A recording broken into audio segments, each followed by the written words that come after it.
ये magical hair mask आपके बालों में बूस्ट लेके आएगा, आपके बालों को लंबा घना बनाने के साथ-साथ आपके बालों में शाइन लेके आएगा, जो टूटते बाल हैं वो रुक जाएँगे, बालों की हेल्थ को स्ट्रॉन्ग करेगा। इसको बनाना बहुत ही आसान है, आपने क्या करना है 3 से 4 केले लेने हैं, पके हुए बनानास लेने हैं, आपने 2 से 3 दिन के लिए इनको रख देना, इस तरह पक जाएँगे अच्छी तरह।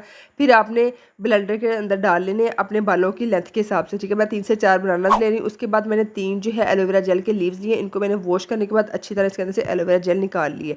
इतनी मेरे पास एलोवेरा जेल, इसको भी ब्लेंडर के अंदर ही डाल लेंगे। दोनों चीज़ों को हमने ब्लेंड कर लेना अच्छी तरह, ताकि हमारे पास ना स्मूथ सा पेस्ट आ जाए। अगर हम इस तरह लगाएंगे ना तो फिर वो मैश अच्छी तरह नहीं होगा। आपने ब्लेंडर में इसको मैश मैश करना, फिर आपके पास स्मूथ सा पेस्ट आ जाएगा।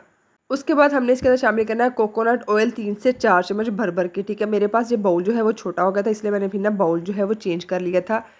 ये देखिए अच्छी तरह सारी चीज़ों को मिक्स करके आपने अपने बालों की जड़ों में अच्छी तरह लेंथ में अच्छी तरह अप्लाई करने के बाद 3 से 4 घंटे के बाद वॉश कर लेना। बहुत ही अमेज़िंग।